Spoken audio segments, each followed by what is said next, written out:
Hello and welcome to your lecture. This is Dr. Teresa, and in this video, we'll be discussing the lymphatic system. So just some words we want to be conscious of as we're moving through the chapter and looking at some of our medical terminology. The word agglutination, okay, the root with the combining vowel agglutinin refers to a clumping or sticking together. Lymphangia refers to a lymph vessel, something that has to do with the spleen, the root splen. Some words that we'll see within this chapter are words like macrophage. This is a large cell that will devour pathogens. Bronchomediastinal, this is pertaining to the middle of the chest cavity between the lungs. Pathogen, something that produces disease.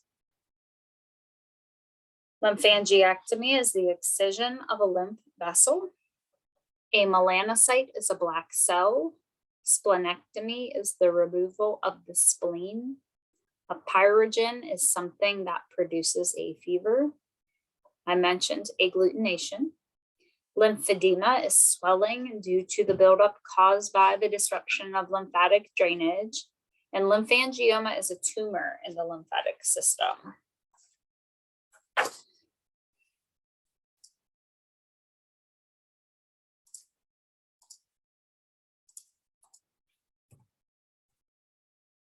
So what we have to discuss as far as functionality of the lymphatic system.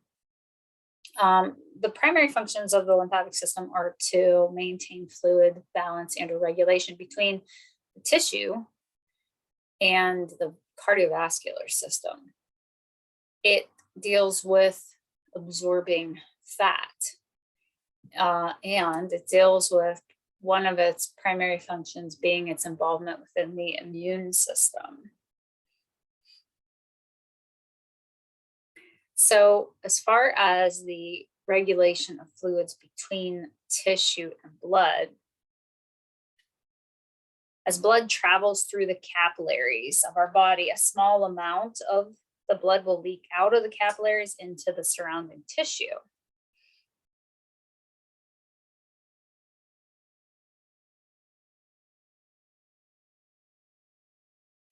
The lymphatics, so what that lymphatic system will do is help push that fluid back into the cardiovascular system, keeping fluid volume the same. And we need fluid volume relatively steady so that we can maintain blood pressure and cardiac output. There are lymphatic structures within the small intestine that they are called lacteals, and they help with the absorption of fats from food during digestion, and also for the absorption of vitamins A, D, E, and K, which are fat-soluble vitamins, meaning they require fat in order to be dissociated.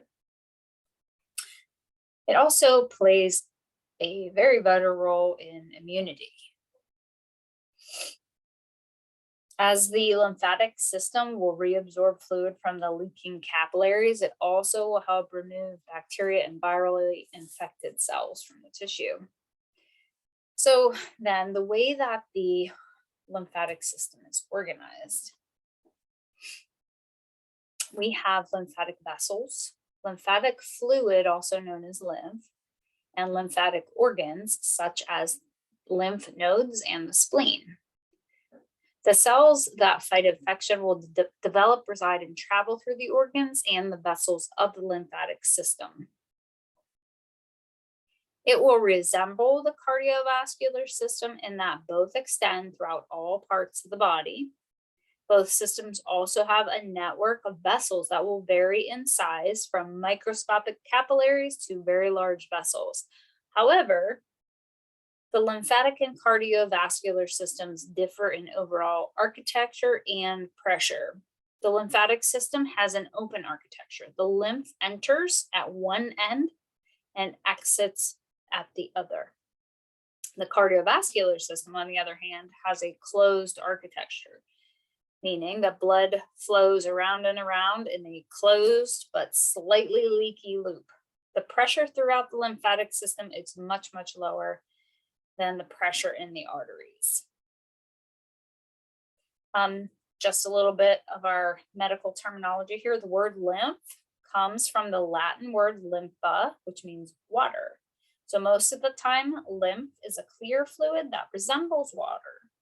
However, its composition, produced by a combination of chemical substances, will differ throughout the body.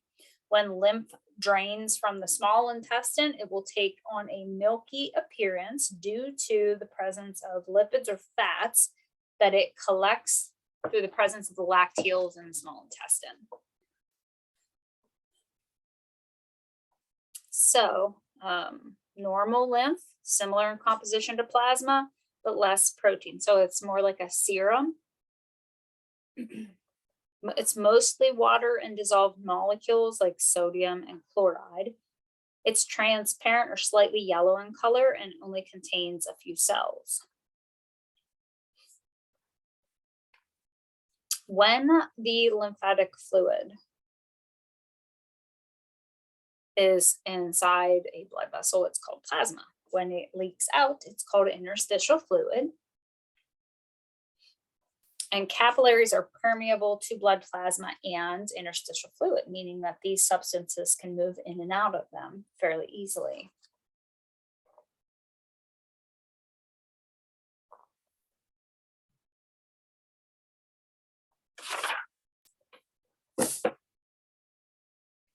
As fluid from the upstream end of the capillaries builds in the interstitial space, some of it will enter lymphatic capillaries through small gaps between endothelial cells in the capillary. The endothelial cells will overlap and are tethered to one another in a way that makes it easy for the fluid to enter the lymphatic capillaries. Once the fluid enters the capillary or the larger lymphatic vessel, it is called lymph. So the same fluid, just in a different spot, we start calling it something different.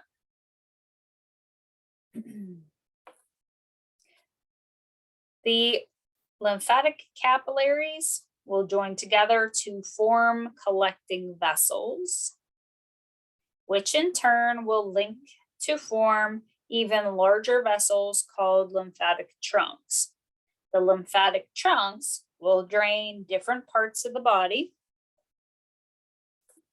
and eventually dump them into the subclavian vein in order to return the fluid back to venous flow.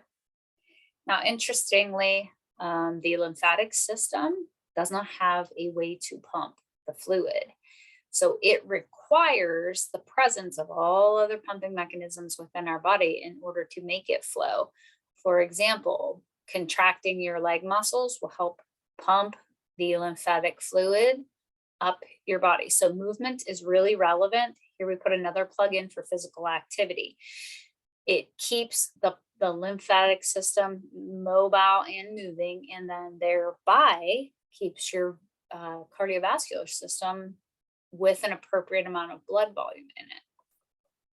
Also, it's going to rely on the pumping mechanism of the cardiovascular system itself. So your heartbeat helps lymphatic fluid flow where it needs to flow.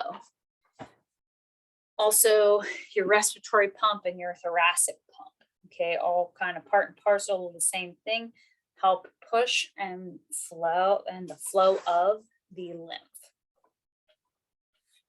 In this picture, which you can find on page 419 in your book, we can walk through some of the structures of your lymphatic system. So your tonsils, your appendix, your spleen, your lymph nodes, all part of the lymphatic system. Some things you may or may not have been aware of. There's something called Peyer's patches, which is a mucosa associated lymphatic tissue. So anywhere you have like a mucosal lining of something, that's a specialized tissue that we abbreviate MALT. M-A-L-T, mucosa-associated lymphatic tissue. Also the thymus gland. The thymus gland sits above your heart. It is responsible for the production of your T lymphocytes. Your T lymphocytes are what are going to help you with viral infections and cancer. So it's a really important organ that we want to work very, very well.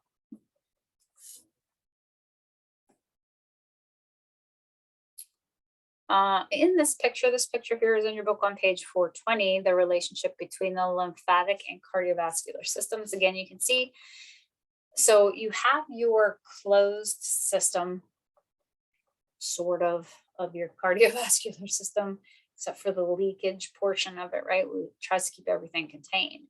That lymphatic system will wrap around the cardiovascular system and really follow venous flow, because it's going to return the fluid and its contents into, again, the subclavian veins, which are in the chest. Okay, so here on this picture, which you can find on page 421, we get in a more detailed example of how this works. You will have valves within the lymphatic system, or within the vessels of the lymphatic system. These are tissue flaps that act as one-way gates within the vessels.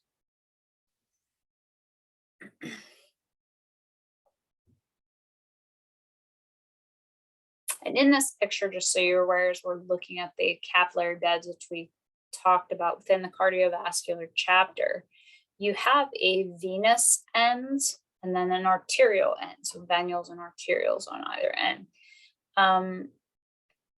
The pressure in the arterial end is going to be higher. Remember that the pressure in the lymphatic system is pretty low, relatively speaking, in contrast to the vascular system. And when we're talking about pressure between the arterial end and the venous end of the vascular system, there's quite a big difference there as well. So here's a better picture of some of the lymphatic ducts and how it works into the lymphatic vessels. In this picture, you can see something here called the cisterna chyli. Okay, it is below the diaphragm, and it is a, I'll call it a pooling station as we're doing lymphatic return up the body. It can come to this point and then flow into the thoracic duct, which will make its way into the subclavian vein eventually. The subclavian vein, you can see how it branches off here. Okay. What we're seeing here would be a cross section of the brachiocephalic vein as it bifurcates going to the right side of the body and to the left side. It will bifurcate again into the subclavian veins, which will eventually have little tributaries off of itself that will supply the arm. And this is where we get a whole lot of that lymphatic return.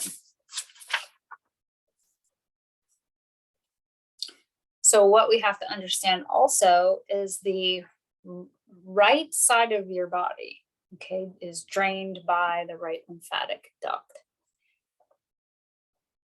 which will empty into the right subclavian vein. Now that is going to be the right side of your head, neck, shoulder, your right arm. Depending on the resource you read, it will tell you it will be above the diaphragm. I'm going to say I highly question that, okay, that it stops right there. I do feel there's lymphatic drainage from the liver and the gallbladder that also make its way up this side of the body. And that's probably resource dependent as well.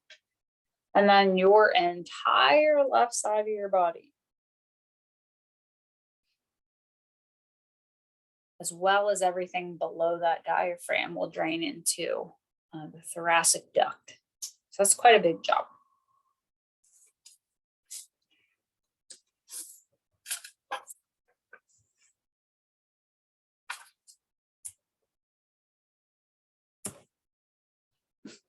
So let's talk about the cells of the lymphatic system. This is fascinating and super important, and we're going to relate it to some things downstream. Okay, so we have our lymphocytes.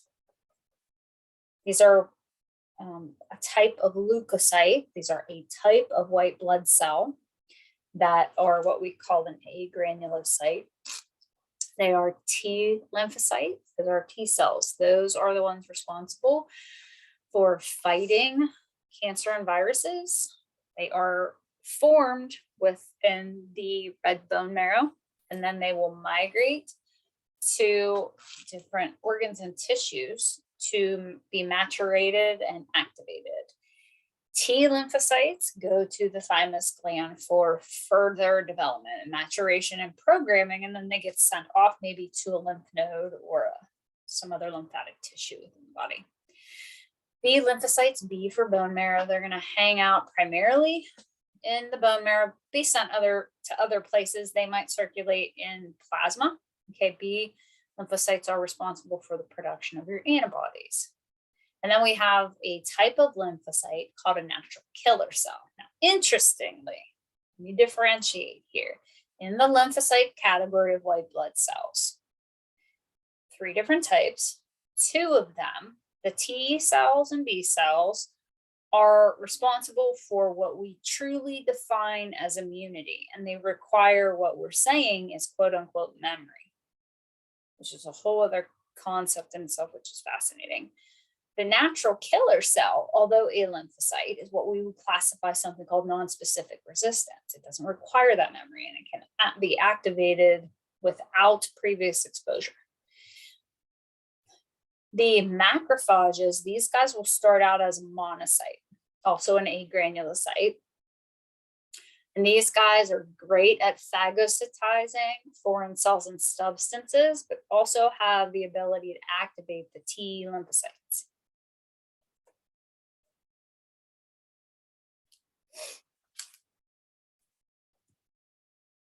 So when we're talking lymphatic tissue, okay, lymphatic tissue is loose connective tissue that contains lymphocytes. Lymphatic tissue is present in mucous membranes and certain organs throughout the body. The mucous membranes, which line passageways open to the world, such as the respiratory, gastrointestinal, urinary, and reproductive tracts, are part of this, and are potential routes for entry of infectious agents, which that should make sense to us. So inside these passageways, this is where we have the MALT, the M-A-L-T, mucosa-associated lymphatic tissue. These will keep the lymphocytes ready and waiting to stop the invaders. The clusters of MALT that we find within the small intestine, these are called Peyer's patches.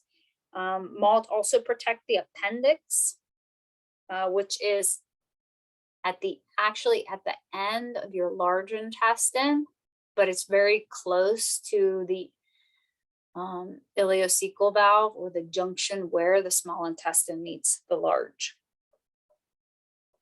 The tonsils, which are small almond-shaped masses of lymphatic tissue, they form a ring of MALT around the pharynx.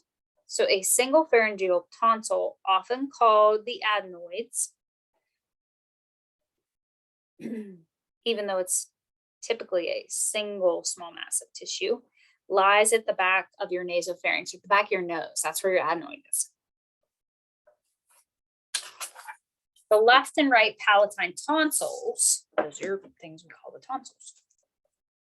They're at the back of your throat, so they're at the back of the oropharynx.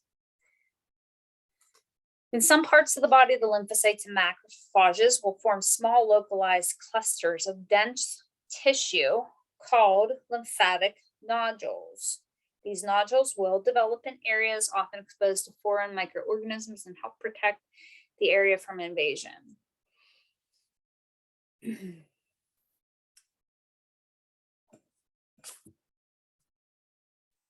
So just to walk back through that, lymphatic cells will help comprise lymphatic tissue. Lymphatic tissue then found in varying places. Remember, lymphatic tissue is like connective tissue with lymphatic cells meshed within it. And then lymphatic nodules are sort of concentrated spaces or places within the body where we will find clusters of dense tissue. Now, a lymphatic organ, no, the three organs of the lymphatic system are the lymph nodes, the spleen, and the thymus. So let's go into each one of these by construct. Now, a lymph node. We've all experienced an inflamed lymph node. You've likely experienced an inflamed thymus gland as well. You just might not associate it with that. We understand that spleens can inflame. If anyone's ever had mono, which is an Epstein-Barr viral infection, you can and will have an enlarged spleen. The swelling of lymphatic tissue, okay, if it is in the form of a lymph node, will congest fluid and can create pain and stiffness. This happens if you have a sinus infection and you have drainage in your neck, gets tender, tight, and sore, and you notice you have swollen glands. The glands are your lymph nodes. Okay, this would happen. I am certain I'm not the only female that has experienced, swollen, tender lymph nodes in the axillary region from shaving, right? So as we introduce potential pathogens, which can be in the form of microbes, meaning fungus, bacteria, or virus, this can also be a toxin-induced inspiration of an immune response, FYI, just saying. Okay, so a lymph node, they look like little kidney beans, and they have certain parts to them. Remember, this is glandular in origin, okay? They are located along the lymphatic vessels, and they serve a few purposes. They cleanse the lymph by trapping bacteria, viruses, other substances. Then those substances get destroyed by the white blood cells, but they also store your T cells and B cells that help fight infection. They can vary in size. They have something called a fibrous capsule. That's the outside lining, and a spongy interior that's packed with lymphocytes and macrophages. So they have a cortex and a medulla to them, okay? You'll notice as we go through different body systems, if you haven't noticed already, that if an organ has a cortex, that's that outer wrapping part of it, and then they have a medullary center, something on a more internal level, and the more internal part of it tends to do a vastly different job than the cells in the cortex. Afferent lymphatic vessels will carry lymph into the nodes from lymphatic capillaries. Efferent vessels will go in the opposite direction. Okay, the efferent vessel is going to take it away. One thing to note also, an organ like this, you'll see similar construct within the kidney. We saw the presence of hilum here within the lymph node. We will see hilum in the kidney. We saw hilum in the lung. So where we have that entry point of where vessels will enter, that's the hilum of the organ.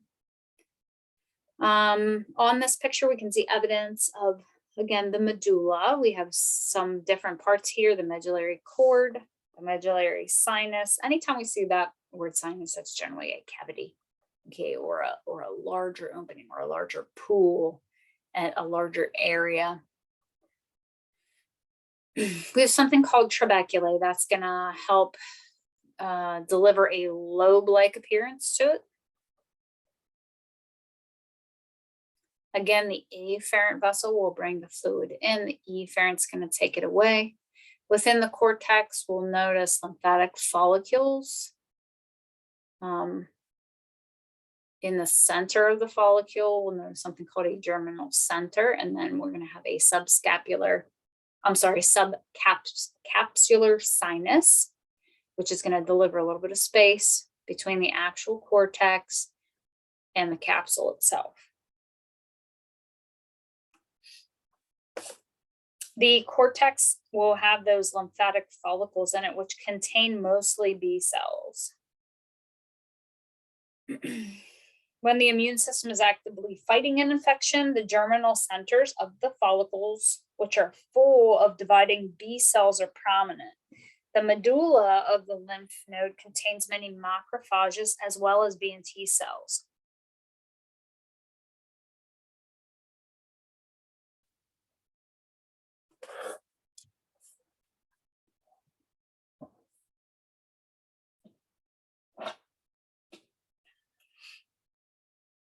When an immune response is activated, the lymphocytes will quickly multiply, causing the lymph node to enlarge, which we already mentioned. So when we talk about the spleen, it is a lymphatic organ. It's located in the abdomen, below the diaphragm to the left. It's the largest lymphatic organ. Its size can vary. Honestly, they're not very big. I would say maybe big relative speaking to the organism.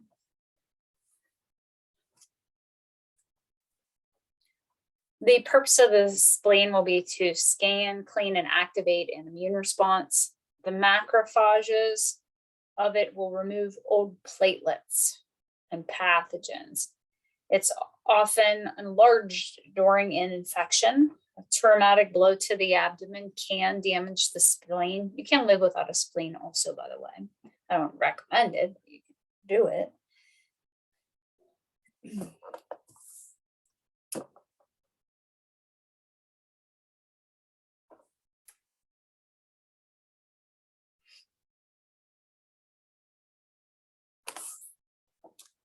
The spleen has a thin outer capsule and a spongy interior.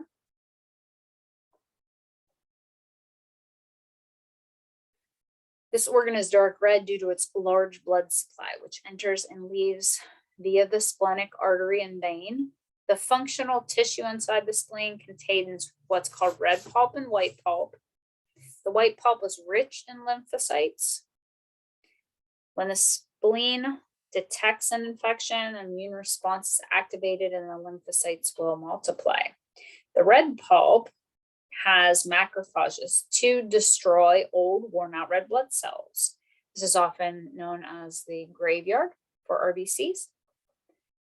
The macrophages also remove old platelets and pathogens or disease-causing agents. Like lymph nodes, the spleen will often enlarge during an infection, like we mentioned.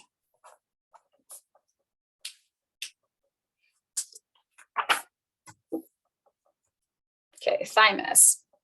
This is a really cool organ that I don't think gets a ton of airtime. So what I want you to do here is extrapolate something. So if you're fighting an infection that activates the thymus gland, it sits in your chest. It's right above your heart. As we have experienced swollen spleen, swollen lymph nodes throughout our body, it is likely to assume that an inflamed thymus could create pain and discomfort in the chest. I feel that that is something that your doctor will explore. This is both a lymphatic organ and endocrine gland, as I mentioned. It's the largest during childhood and then will begin to shrink. Some of the lymphocytes will migrate to the thymus to mature into T cells. T for thymus again. So let's get into that non-specific resistance. Okay, first of all, when we're talking non-specific resistance, again, this isn't termed immunity. It's your first and second line of defenses primarily. The body's defenses against infections agents will begin with your physical barriers to entry. This is your skin, which is quite effective.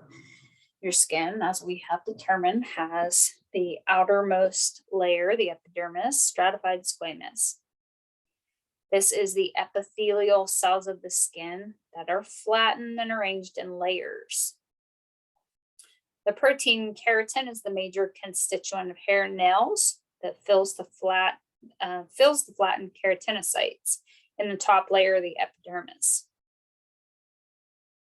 Hair on the skin will provide additional protection from chafing, sunburn, and insects. We have an acidic secretion, if you recall this, called the acid mantle on the skin, maintains a pH of between 4 and 6 all the time because you're insensibly sweating. You're always perspiring, insensible perspiration. Okay.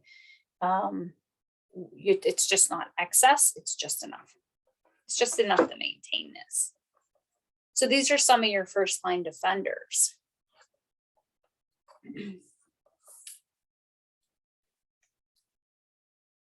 If we get a cut or a burn or a puncture, this is a compromise to the skin, and then we have to activate other systems. As stated in the previous section, protective mucous membranes will line the respiratory, digestive, urinary, and reproductive tracts. That will also help produce a barrier between the outside world and our inner world.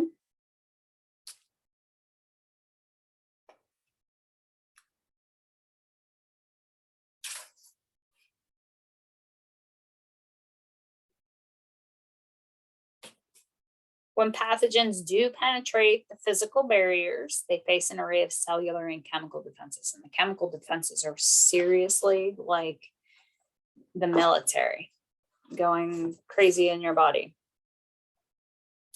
Within these defense systems, such cells as phagocytes and natural killer cells will help protect the body against the invaders.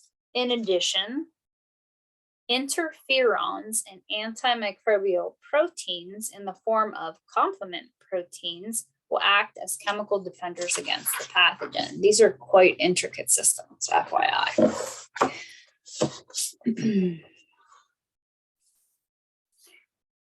Each of these defense mechanisms prevents or fights infection in its own way.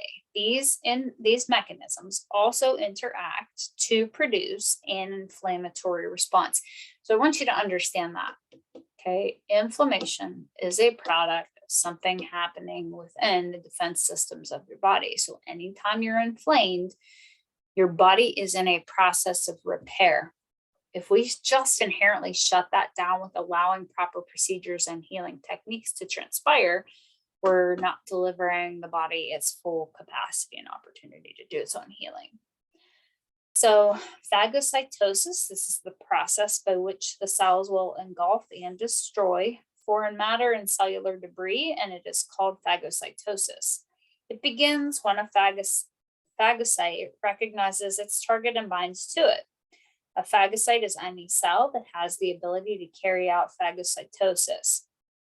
So neutrophils, the most common type, can slip out of capillaries and into surrounding tissue. The neutrophils can then phagocytize bacteria and debris.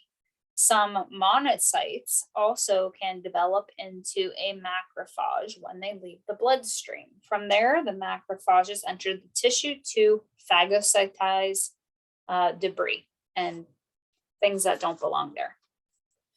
When the phagocyte contacts a foreign target, it extends one or more of its pseudopods. So it throws out like a little cytoplasmic foot.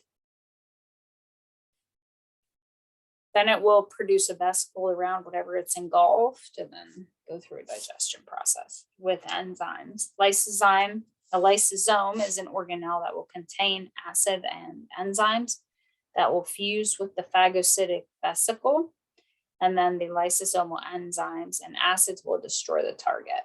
And then anything that's debris will be released through the process of exocytosis. Okay, so natural killer cells I mentioned.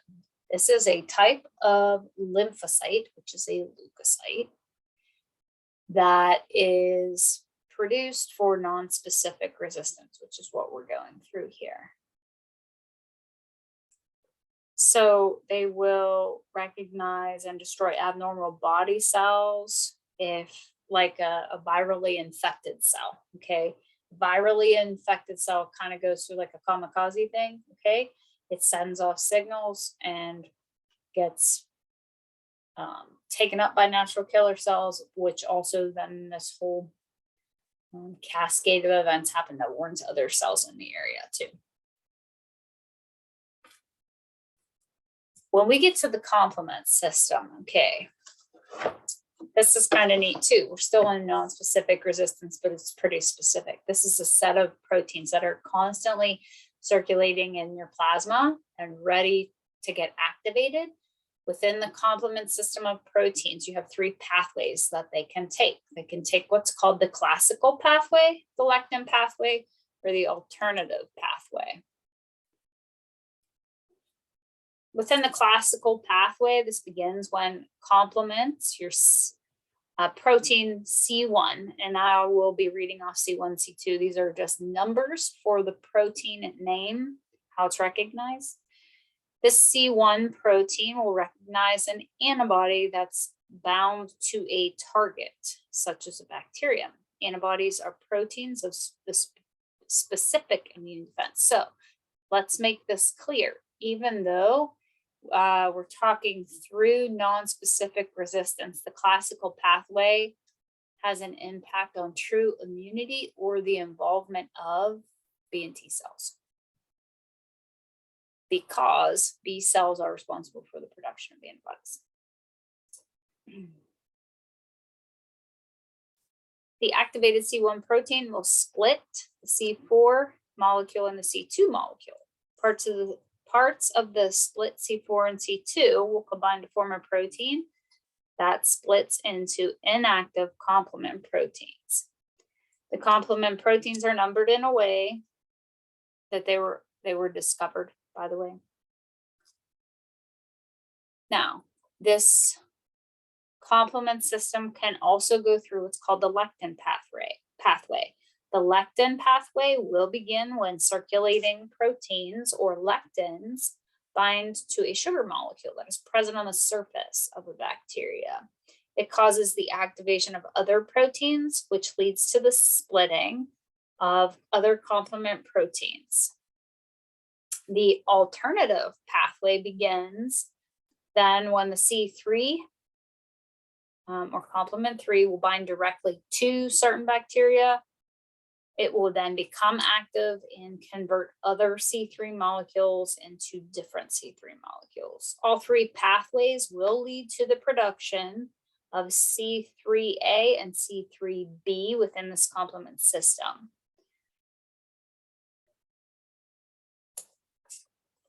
C3A and another complement protein called C5A cause what's called mast cells. This is a type of cell found in connective tissue that releases histamine. Histamine is an compound that will activate an inflammatory response. So mast cells and the inflammatory response we'll talk about in a minute. But again, inflammation is a healing response to the body. When we have something that the body perceives as foreign, and we go through this complement system within the body, which then will produce a mast cell, the mast cell will produce a chemical called histamine. We've heard about histamine. Usually we think of it just as an allergy, which allergies are an immune response. So yes, but what are we allergic to? Sometimes you can have this on a grand scale and it causes tons of problems. So this C3b will coat the surface of the pathogen, making them attractive targets for phagocytes. The proteins that make the cells more attractive are called opsonins. The process of making cells attractive to phagocytes is called opsonization. When antibodies are bound to a target cell, they can also act as opsonins.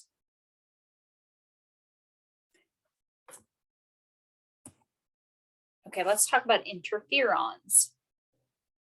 By the way, the big takeaway with the complement system is know the three different pathways, know a little bit about how they're different. I wouldn't get it too deeply involved in the numbering of the complement proteins, just so you understand that they'll kind of get to that end phase of the production of the C3A. Okay, so anyway, back to interferons. Interferons are proteins that are released by cells that have been infected by a virus. So if a cell gets attacked and infected by a virus, it sends off a signal and says, Guys that have been infected, come get me. It doesn't, has really no benefit to the infected cell because that cell is going to get destroyed. The interferons are so named because they interfere with the replication of spreading of viruses. These proteins cannot help the cells that are already infected, but they do help neighboring cells resist the infection. There are different classes, alpha, beta, and gamma. Alpha interferons are produced by virus-infected leukocytes. Beta interferons are produced by virus-infected fibroblasts. Both alpha and beta interferons can bind to receptors on neighboring cells, causing them to make proteins and slow down protein synthesis and therefore hinder the reproduction of the viral particles. The gamma interferons are produced by the natural killer cells and T cells that have been activated by the detection of foreign materials. The gamma interferons help to activate the macrophages, enabling them to attack virus-infected cells more quickly and vigorously. So interferon, in this slide, it tells us it's useful for treating hepatitis C, some leukemias, and some types of lymphoma. This is also helpful with some forms of autoimmune diseases. It depends. Okay, now we're going to talk through the inflammatory response. Again, I think this is really relevant because we feel like anytime we have inflammation, we have to shut it down. And the reason why is because you lose function. So the 4 signs of an inflammatory response, and I want to add the 5th one, okay? On our slide and in our book, we talk about 4 signs: heat, redness, swelling, and pain. But the 5th one would be loss of function due to the other 4. So an inflammatory response will occur when tissue's been damaged. Doesn't matter the origin, it's just damaged tissue. So we'll have heat from increased blood flow as well as increased metabolic activity in the area, and by way of, repairing the tissue and taking away debris. The redness is due to the erythema. The blood flow is concentrated in that area at this point.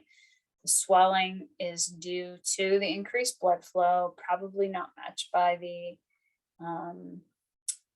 outflow either venously or lymphatically. And then pain serves a purpose. Okay, no, pain receptors may be inspired. If you recall, when we talked through neurology, not all nerves can feel pain. It depends on what's in the area, on what chemicals are produced and stimulating what, but pain also serves the purpose to immobilize the body part. Generally, when there's pain, we don't want to move.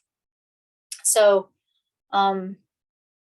acute inflammation then is useful in an injured area. Chronic inflammation plays a key role, though, in cancer, heart disease, obesity, type 2 diabetes, and other related illnesses. So for a localized response, it's really powerful. When we have something more systemic, that's when we run into trouble and it creates issues or is a response to damaged tissue through other things. So systemic inflammation tells us that we have metabolic issues.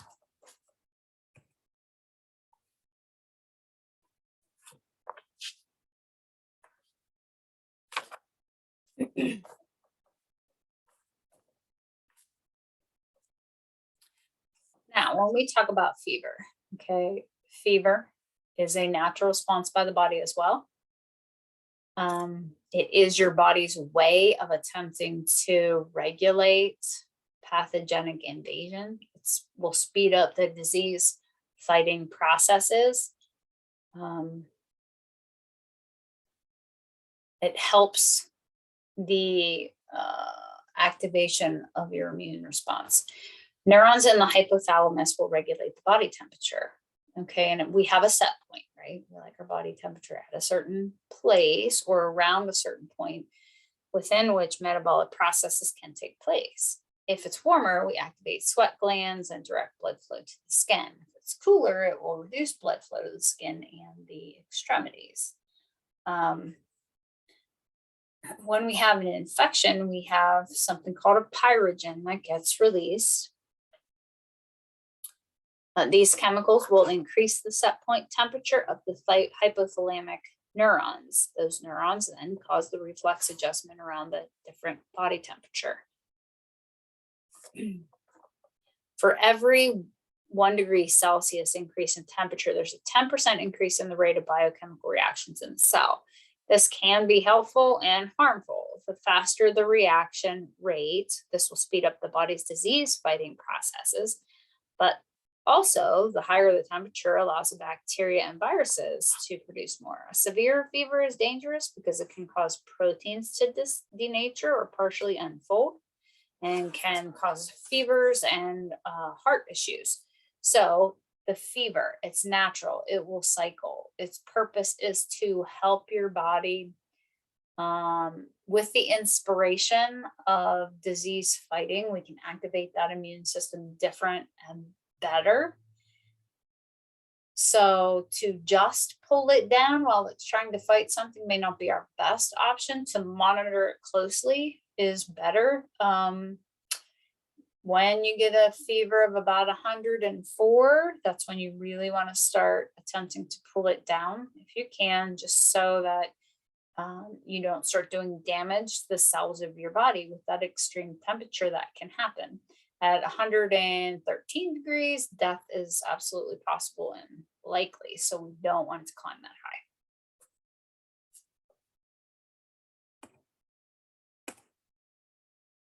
Okay, so then when we talk the immune system proper, okay, when we refer to that, we're talking about something very specific. This is, as I've mentioned, your B and T cells. This is antibody and antigen responses. It has memory involved. It requires exposure, by the way. In order for this to happen, you have to be exposed to the pathogen or the chemical or whatever so that it knows what to do the next time. If we have a compromised immune system and we can't activate this quote unquote memory potential, then we're in trouble. So an antigen is a marker on the outside of a cell that tells us we are dealing with ourself or non-self. Foreign antigens are not necessarily pathogenic. They might just be foreign, right? Larger molecules will have more antigenic determinants, more markers on their cell surface. And if a person is dealing with antigens of themselves, it should not provoke a response.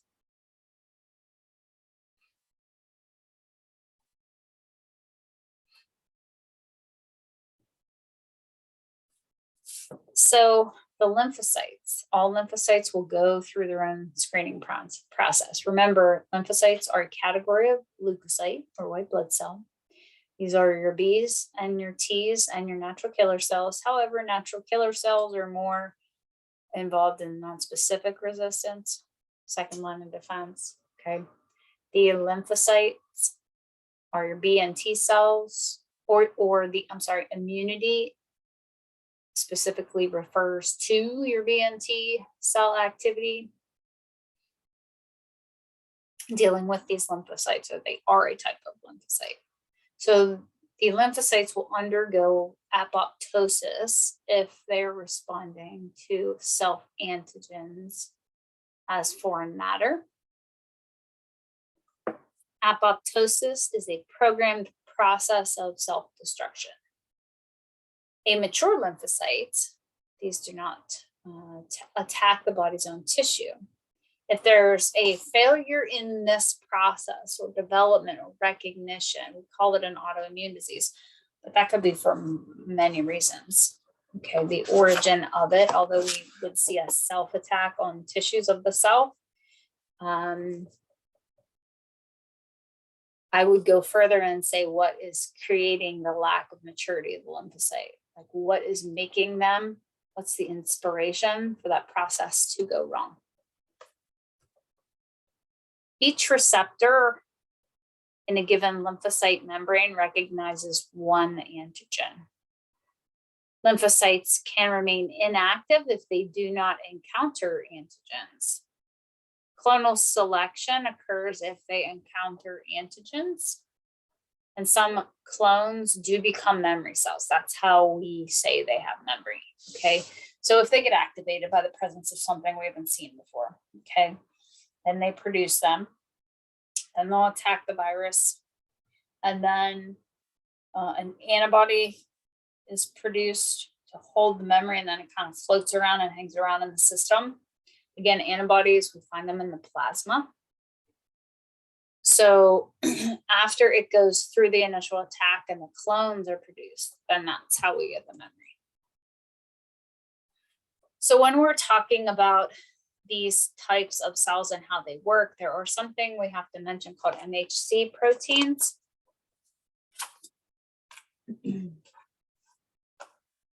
Antigens are displayed on the surface of cells by major histocompatibility complex glycoproteins. Okay, glycoproteins tells us we're talking about a carb protein moiety sticking out of the cell membrane. Okay, so we have this complex that is an identifier. There are two main classes. We have a class 1 and a class 2 MHC proteins. Class 1 are found on the surface of all cells that contain nuclei. Class 2 are found only on the surfaces of antigen presenting or APC cells and lymphocytes. APC cells are cool, but vicious. Okay, the whole process is kind of vicious. So class 1 MHC proteins will display a fragment of many different proteins found inside the cell on which they are present. This means that a normal body cell displays normal protein fragments or self-antigens on its surface. When the immune system is working properly, passing lymphocytes will ignore self-antigens. The class 1 MHC proteins also display fragments of any abnormal, undesirable proteins that are inside their cells. Therefore, if a cell is infected or cancerous, it displays parts of the infectious agent, a cancer-related protein on its surface.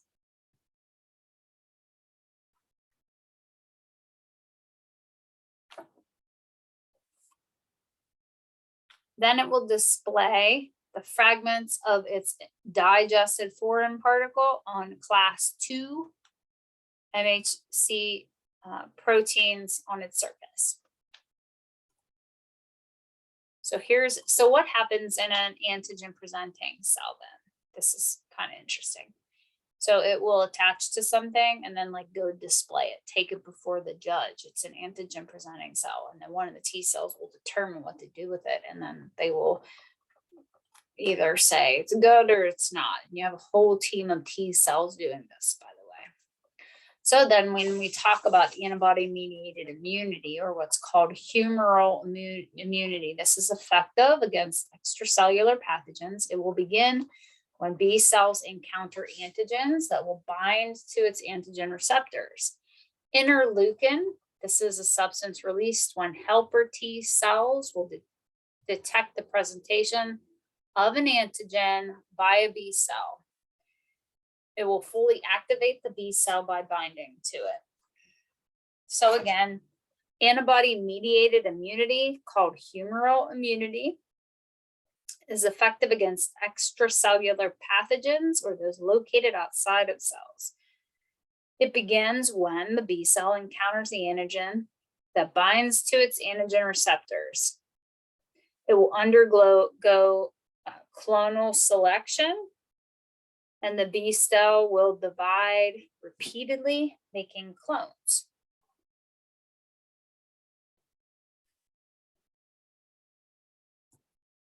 Okay, when we get to the plasma cell, some of the daughter cells produced by clonal selection become memory B cells, but most become plasma cells. Each plasma cell has a cytoplasm full of rough endoplasmic reticulum that is involved in protein synthesis. The RER in plasma cells produces large quantities of antibodies that are secreted into interstitial fluid. These antibodies will recognize and bind to the same antigen that stimulated the original B cell. Thus, the clonal selection process for B cells produces an army of plasma cells, each of which will make antibodies that bind specifically to the invading antigen the original B cell had encountered.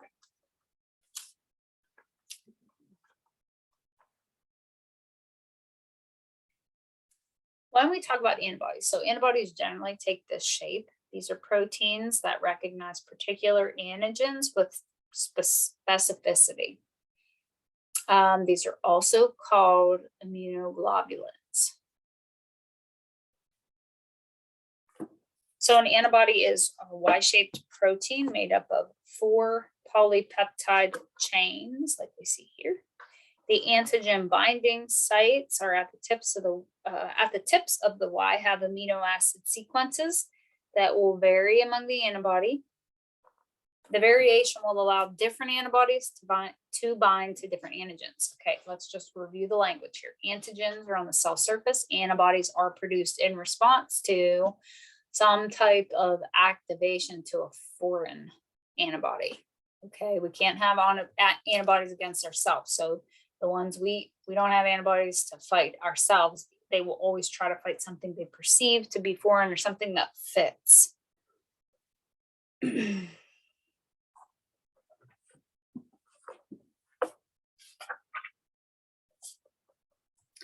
do have different classes of antibodies. Okay, these are relevant because you can get these tested via blood draw. You can determine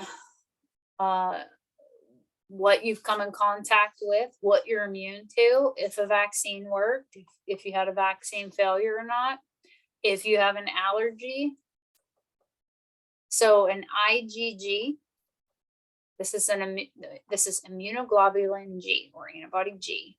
It's the most common type and provides resistance against many different infections. IgD is found in the membrane of the B cells where it forms antigen receptors on the cell surface. IgEs, these will bind to mast cells and basophils and cause them to release histamine and other chemicals that play roles in inflammation and allergy. So if you are having an immune response to something, or you get a blood test to determine if you have an allergy, they'll be looking a lot for IgEs. IgA is a dimer that is found in secretions like mucus and saliva, tears and semen. It binds to antigens when they're still outside the body and prevents them from crossing the epithelium and entering the tissue.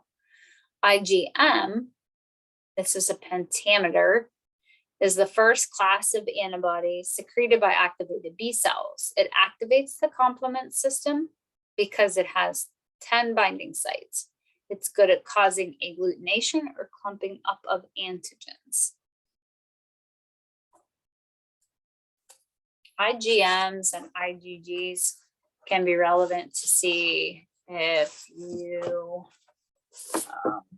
IgG may be also used to detect allergies, or if you have had a response to a particular thing.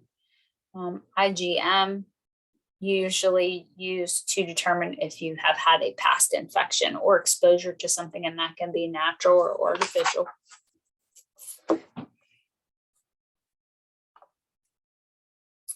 So when we talk active and passive immunity, these are antibodies made by our own cells. Passive immunity comes from an outside source. For example, breastfed infants have passive immunity because they receive antibodies in breast milk. Antibodies can also be purified from the plasma of a blood donor and given to another person by injection, providing passive immunity. The benefit of a single injection is usually temporary because the antibodies, like other proteins, will gradually break down.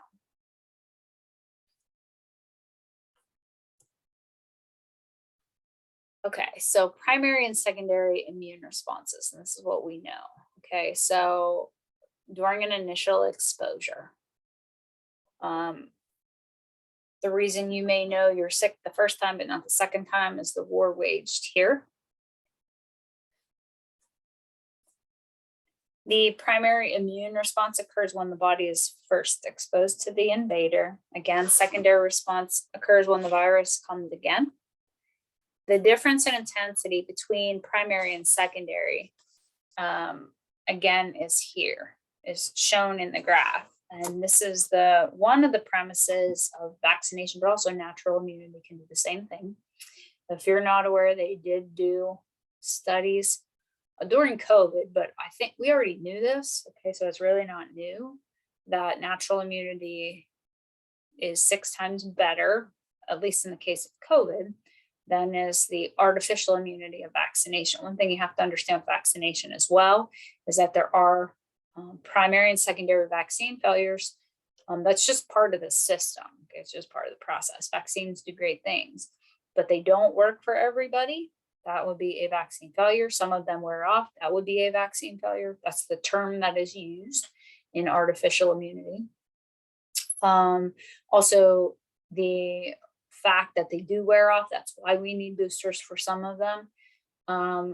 Usually, natural immunity, you don't obviously need secondary exposures or boosters, okay, because you're going to hold a longer term immunity to a particular strain or whatever.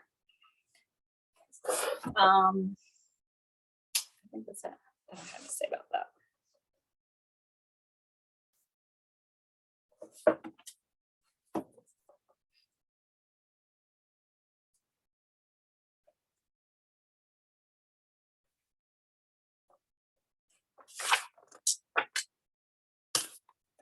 In the book here, this is a pretty updated version of this book.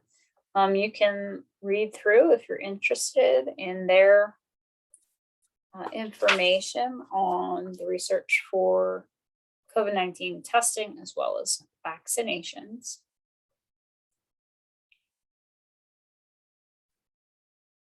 When we talk about vaccinations, they provide exposure to a harmless form of the pathogen, meaning this, that they're delivering you what's called an attenuated, it's either weakened or dead particle of a pathogen in order to inspire healing. It activates an immune response. Here's one thing that we can clear up. People that say they get a flu vaccine and then they get the flu, that's not accurate. They get flu-like symptoms, okay, which is kind of what we're expecting. We're trying to get an immune response, and some people are just going to know it, whereas others may not. And the value in the vaccine is that you get to deliver this little like microdose of information to the body. But upon second exposure, there's no contraction of the disease, okay, necessarily, unless of course it is a different strain or the vaccine has gone through a failure, which again, that's why we get boosters and stuff. And many vaccines experience that. Vaccine failures, it's just part of the thing. And there are contraindications to some vaccinations. They should not be dispensed as a blanket protocol. Not everyone can handle them or what's in them. Also, the mode of administration has come under scrutiny, which I really appreciated, meaning the injection style and method and technique has to be done well for safety purposes. I think that's paramount. Okay, so cell-mediated immunity, different than humoral immunity. Cellular immunity or cell-mediated is facilitated by T cells. Cell-mediated immunity is not only mediated by cells, it is also directed at cells. This part is like warfare, okay? This is where we get into the military process that happens in your body. Viruses can enter the body and then reproduce inside of a cell. So a number of bacteria, including Salmonella and TB, also enter body cells and reproduce inside of them. When an infectious organism is inside of a host cell, the antibodies of humoral immunity can attack it. However, cell-mediated immunity can recognize and destroy the infected cell.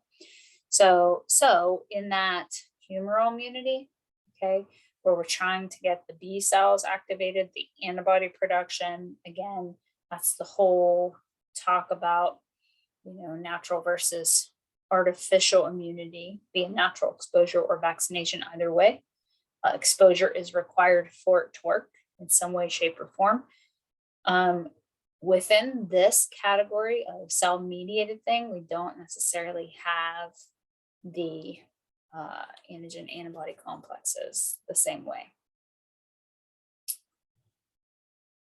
When body cells are infected, or they become cancerous or precancerous, they start displaying abnormal proteins on their surface, which can inspire this type of response.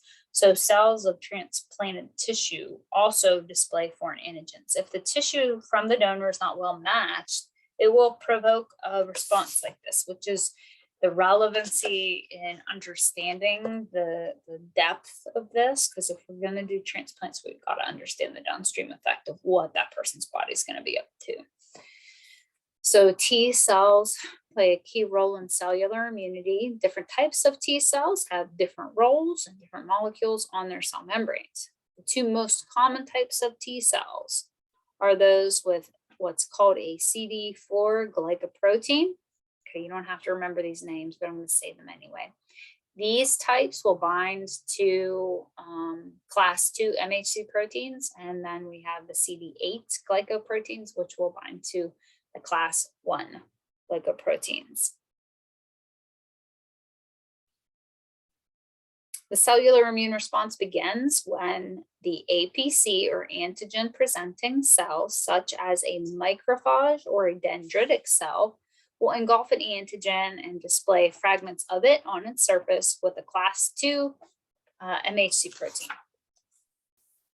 Then the APC will activate a T cell by displaying two signals. The first signal is antigen binding. It has two parts. It will binding of the antigen to the pocket on the T cell receptor, and then binding of the T cell CD4 glycoprotein to the MHC protein. Okay, what this is saying is this, okay, because that's a lot of words and abbreviations. Okay, when we have this type of thing, when we get a T cell activated, okay, the antigen presenting cell or the APC cell, like, again, this is what I'm saying, like it delivers it to the judge, right? The APC brings, catches the bad invader and takes it to the judge for sentencing. And then we have the T cells will bind to the proteins on the invader cell.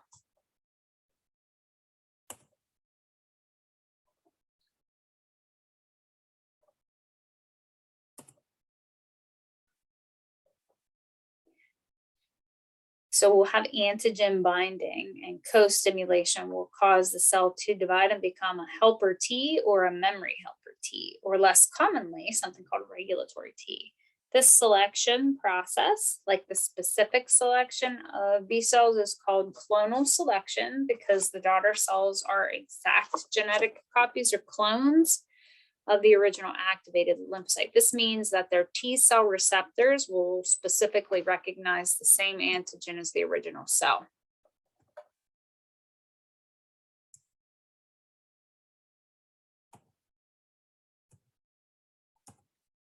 Okay, let's walk through then the development of the systems.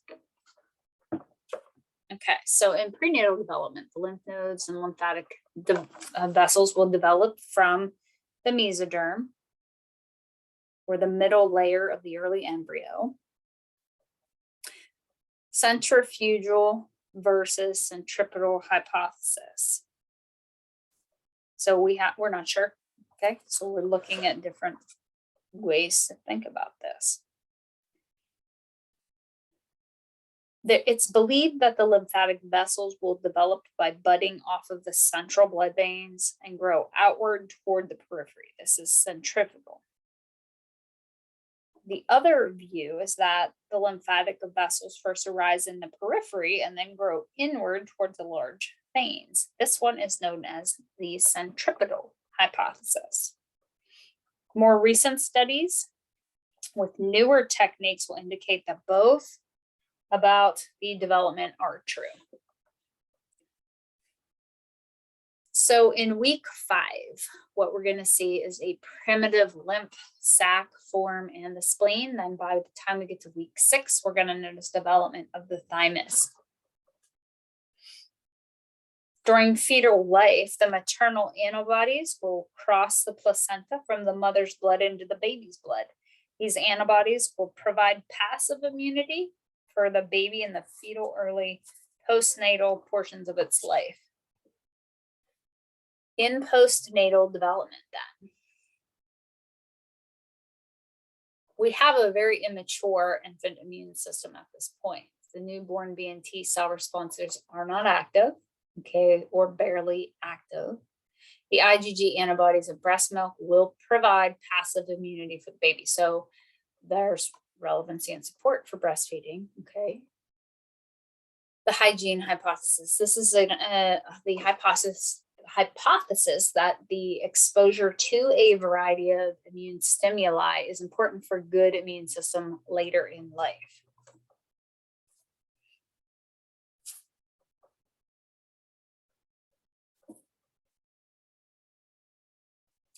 And I think that this is termed differently, okay, or properly. The hygiene hypothesis doesn't say go be dirty. It just says that it actually has nothing to do with hygiene. It's just saying that because we understand how B and T cell responses are developed, we need exposure in some form, right? Again, this is where we come in with a natural versus artificial immunity, natural exposure or vaccination. In order to develop the correct immune response. Vaccinations, in this slide it says provide long-lasting active immunity to various illness. That's not necessarily true, as I just walked through, due to the prevalence of vaccine failure. Anytime you need a booster, okay, we have either wearing off of immunity or a different strain at play, which both can happen.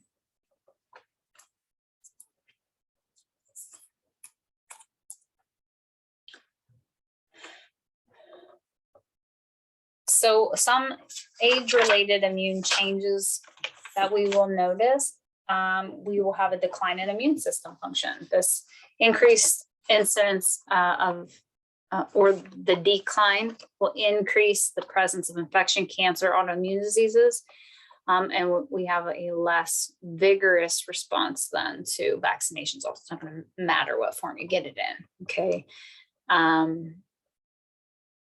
This is immunosenescence, okay? And there are multiple reasons, and I think we walked through some of them. It's just as we age, our bodies aren't able to produce what we once did. So the thymus will also decrease in size and function, and we will have a decrease in the diversity of T cells.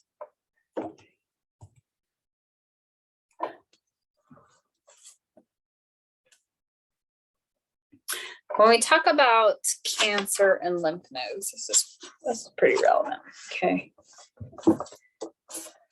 The giant concern here as you get cancer spread through the lymphatic system. In this case, it's really hard to contain and control because the system that you're counting on to carry out the fight against cancer now has cancer. So in this case, if it does get to the lymph nodes, then lymph node removal tends to be the treatment. It will tend to reduce the chance for further metastasis, and there may be a disruption in lymphatic drainage, which will cause lymphedema or the buildup of extracellular fluid. Okay, allergies I already mentioned. Allergies are an inappropriate strong immune response to an environmental antigen, something. Okay, it doesn't have to be microbial. Antigen presenting cells will present the antigen to the helper T, and someone's susceptible to allergies, then you have a histamine response to that. So the histamine will be released when the allergen is encountered, which starts the whole cascade of the inflammatory response. The concern here is that someone's going to go into what's called anaphylaxis. This is a really fast response to an external, we'll call it a stimulant, non-self agent. It can be treated with an injection of epinephrine, a hormone that opens up the airways and narrows the blood vessels, because what histamine does is dilates vessels, brings in blood flow. If this happens systemically, your blood pressure drops significantly. For the treatment of allergies, depending on how severe, epinephrine might be one of them. Antihistamine drugs, allergen immunotherapy, and the development to tolerance. Asthma. This is a reaction to the presence of an inhaled allergen. I'm going to argue that fact because it doesn't always have to be inhaled. In order to have an asthma attack, it's not always about what you're breathing in at that time. That can be created from other disruptions in the immune system that create some type of bronchial constriction. Mast cells will release histamine in the walls of the airways, and then we'll have swelling and edema.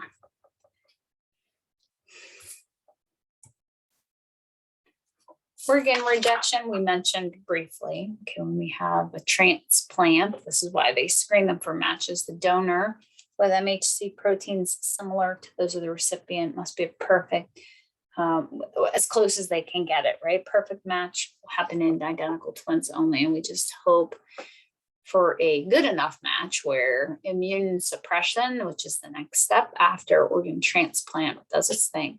This is a drug that will reduce the activity and sensitivity of the immune system. But I'm not sure, it depends, right? If there's another way to manage it without having to do an organ transplant, that may be potential, because if you're on immunosuppressive drugs due to this, like forever, you're going to have a whole other ball of something to worry about. Now, when we talk autoimmune disorders, this is another type of hypersensitivity response by the immune system, again, where the body kind of attacks itself. I don't think this is a clear-cut thing. We absolutely don't know all the origins of it. The immune system will overact to an antigen that normally does not pose a threat to part of the body's own tissue. I feel that there's a contributing factor to potentially like toxins or heavy metal disruption that interferes with normal biochemical responses in the body, and or gets stuck in a certain tissue or organ for whatever reason. There are more than 80 different types of autoimmune disorders. Some of them, rheumatoid arthritis, MS, and type 1 diabetes. It's just to name a few. You could have Hashimoto's, Graves' disease. Oh gosh, list could go on. Okay, so in HIV, it's a viral infection that disrupts your immune system function. It can lead to AIDS. HIV is the virus, and it can lead to AIDS, which is acquired immunodeficiency syndrome. It's commonly transmitted sexually through the sharing of needles, potentially, or from mother to child, birth, or breastfeeding. Some can get it from blood transfusion, being accidentally stuck with a contaminated needle. Within a few weeks of infection, a person with HIV may develop flu-like symptoms that last 1 or 2 weeks. Others may experience no symptoms at all. HIV damages the immune system and compromises the body's ability to fight. Now, I did read somewhere, it's not here in the book, but HIV can hang out for 12 years, without someone knowing it. And then it'll show up and then it'll start doing its acrobatics. And that's the danger in that, because it's really shutting down your defense system. Now, when we have opportunistic infections related to HIV, that's part of the thing. As your immune system starts to become dysfunctional, you can't fight regular infections. You're going to have a lot of symptoms of that. So the treatment, there are multi-drug treatments for HIV that are effective for many years, but they have serious side effects. So AIDS antiviral drugs are expensive and they have to be taken forever.